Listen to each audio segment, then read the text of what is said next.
शास्त्री को लेकर विवाद बढ़ गया है। चमत्कारों को लेकर दी गई कथावाचक को चुनौती दी गई थी, जिसको अब उन्होंने स्वीकार कर लिया है। बता दें कि नागपुर की अंधश्रद्धा निर्मूलन समिति ने यह चुनौती दी थी और बागेश्वर धाम के संत ने उनकी ये चुनौती, समिति की चुनौती स्वीकार कर ली है। नागपुर में सत्संग के दौरान ये चुनौती दी गई थी। समिति को धीरेन्द्र शास्त्री ने रायपुर आने को कहा था और नागपुर में 2 दिन पहले ही कथा समाप्त इन्होंने की थी और अब उसके बाद कथावाचक धीरेन्द्र शास्त्री ने एक विवादित बयान दिया था और अब जिसको लेकर अंधश्रद्धा निर्मूलन समिति ने चुनौती दी थी धीरेन्द्र शास्त्री को और अब इस चुनौती को धीरेन्द्र शास्त्री ने स्वीकार कर लिया है।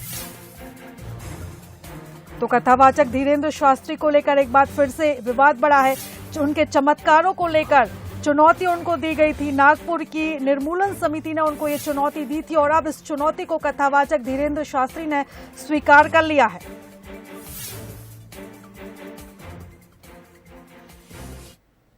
पहली बात तो ये प्रत्येक मीडिया वाले और प्रत्येक व्यक्ति और जो भी वो हम हैं तथाकथित, उनसे आई रिक्वेस्ट कि हम बीच में कथा छोड़कर भागे ही बोलना बंद कर दें। हमारी कथा 7 दिन तक की ही थी, उसका स्क्रीनशॉट 3 तारीख का न्यूज पर बागेश्वर धाम ऑफिशियल पेज पर 3 जनवरी को पहले से ही डेट घोषित कर दी थी कि हम केवल 7 दिन की कथा करेंगे, क्योंकि हमारे गुरुदेव का जन्मोत्सव था और आगामी सभी कथाएं 7 दिन की 2-2 दिन घटाएंगे, क्योंकि फरवरी में हमारे यहाँ यज्ञ है। दूसरी बात, हमने 2 दिन का दिव्य दरबार लगाया, तब वो क्यों नहीं आए? इसको वहां पे रख दे। तीसरी बात, हमने 7 दिन की कथा की, एक भी व्यक्ति को चुनौती की बात लेकर या लेटर लेकर क्यों नहीं भेजा? इसका मतलब वह भगोड़ा और वह झूठी मानसिकता के लोग हैं। आने के बाद तो कोई भी भोग सकता। अब यहाँ पर पहले 9 दिन की कथा थी, 25 तारीख का, यहाँ भी बता दें 23 तारीख तक है। अब हम 23 को चले जाए, फिर आप 24 को कहो कि हमने चुनौती दी, इसलिए पंडाल छोड़कर बागेश्वर सरकार भाग गए। और चलिए इस खबर पर ज्यादा बातचीत के लिए कुलेश्वर हमारे साथ जुड़ रहे हैं। कुलेश्वर, जिस तरह से धीरेन्द्र शास्त्री को लेकर विवाद बढ़ता जा रहा है, उन्होंने एक बयान दिया नागपुर में, उस मामले ने अब तूल पकड़ लिया। उसके बाद उन्हें चुनौती दी गई थी और अब उस चुनौती को उन्होंने स्वीकार कर लिया है।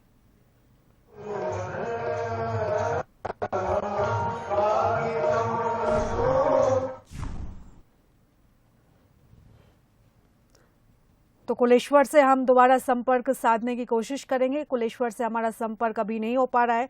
तो रायपुर से हम आपको ये खबर बता रहे हैं, जहां पर कथावाचक धीरेन्द्र शास्त्री को लेकर एक बार फिर से विवाद बढ़ चुका है।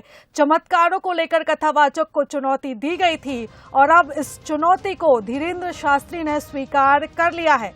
बता दें कि नागपुर में सत्संग के दौरान उन्हें ये चुनौती दी गई थी और समिति ने धीरेन्द्र शास्त्री को रायपुर आने को कहा था और अब इस मामले में विवाद बढ़ गया है। इस मामले ने तूल पकड़ लिया है और धीरेन्द्र शास्त्री ने नागपुर समिति की चुनौती को स्वीकार कर लिया है।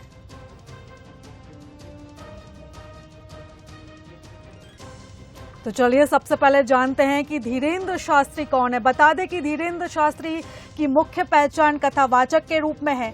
छतरपुर के गड़ा गांव में बागेश्वर धाम से जुड़े वो संत हैं। बागेश्वर धाम हनुमान जी का मंदिर है, जहां पर दादाजी की समाधि स्थल है और इसी धाम में वो दरबार लगाते हैं। पर्चियों के जरिए लोग दरबार में अर्जी लगाते हैं और माना जाता है कि धीरेन्द्र शास्त्री सिद्धि के जरिए लोगों की समस्याओं का समाधान करते हैं। और अब ये समझते हैं कि किसने चुनौती दी है। दरअसल नागपुर धीरेन्द्र शास्त्री पहुंचे थे कथावाचन के लिए और इसी दौरान नागपुर में अंधश्रद्धा निर्मूलन समिति ने अंधविश्वास के खिलाफ जागरूकता का प्रचार ये समिति करती है और उसने चुनौती दी है और कहा है कि अपने चमत्कारों को सही साबित करें और अब उनकी इसी चुनौती को धीरेन्द्र शास्त्री ने स्वीकार कर लिया है।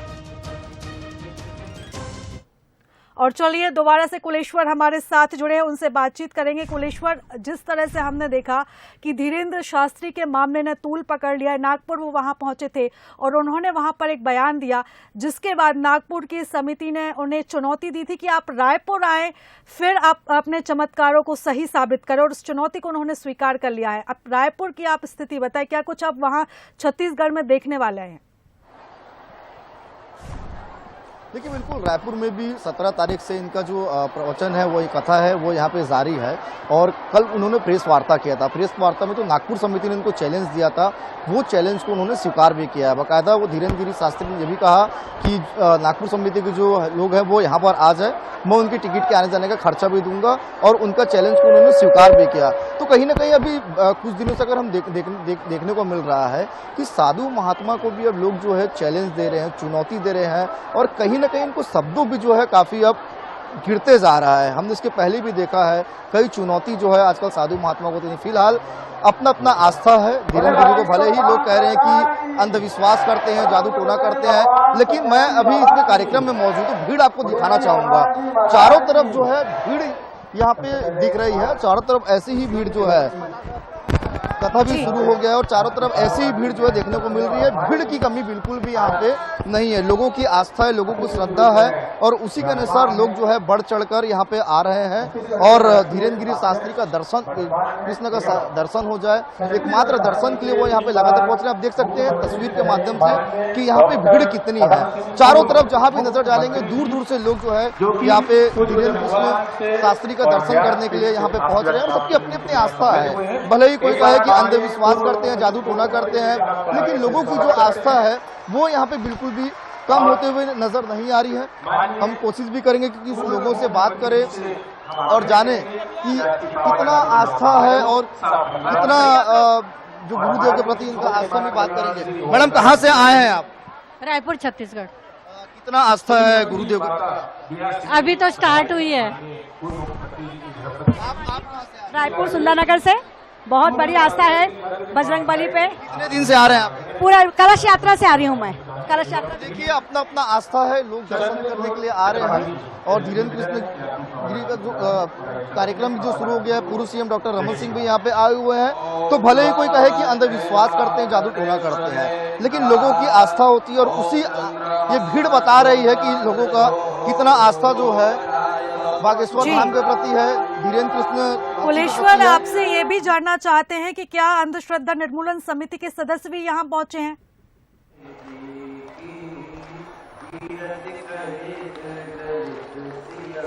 जी एक बार सवाल दोहराइएगा।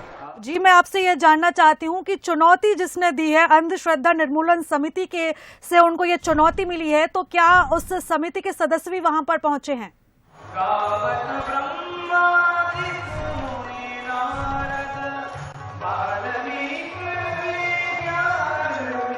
जी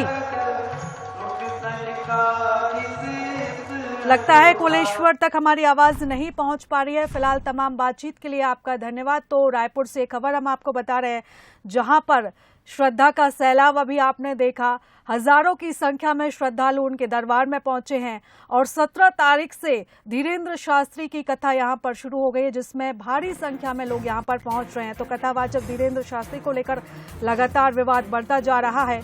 और नागपुर की अंधश्रद्धा निर्मूलन समिति ने ये चुनौती दी थी कि अपने चमत्कारों को सही साबित करें, और उनकी अब ये चुनौती कथावाचक धीरेन्द्र शास्त्री ने स्वीकार कर ली है।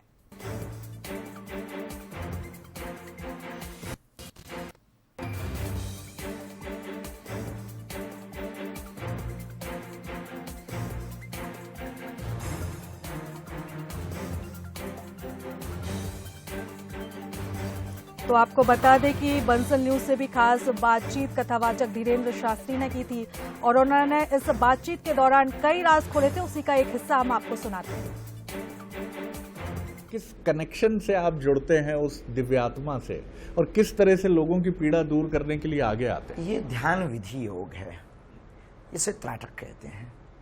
हनुमान जी महाराज, जो हमारे गदा गुरु जी ने जो साधना दी वो तो कैमरे पर कह पाना असंभव है, पर बालाजी का बहुत मंथन, गुरु कृपा, तो कोई शक्ति हमसे बात नहीं करती है, कोई हमारे पास बैठते नहीं है, ना कान में, ना सामने, ना ऊपर, ना नीचे, ना हाथ में, कोई बात नहीं करता है। हमें अनुभव तरंग, जिसे कहते हैं ऊर्जा, जिसे कहते हैं लाइट, जिसे कहते हैं करंट, आप आए और एकदम से करंट सा लगा कि ये व्यक्ति खुरापाती है, बस हमने बोल दिया कि आप खुरापाती। आप आए और हमें लगा कि ये व्यक्ति बहुत सज्जन और धर्मात्मा है, हमने बोल दिया। आप आए और हमने, और अंदर भावना प्रकट हुई कि ये बच्ची का विषय लेकर आया है, बेटी का विषय लेकर आया है, ये ऐसा प्रश्न करेंगे कि वो सफल, उसका भविष्य, उसका कैरियर, हमने बोल दिया।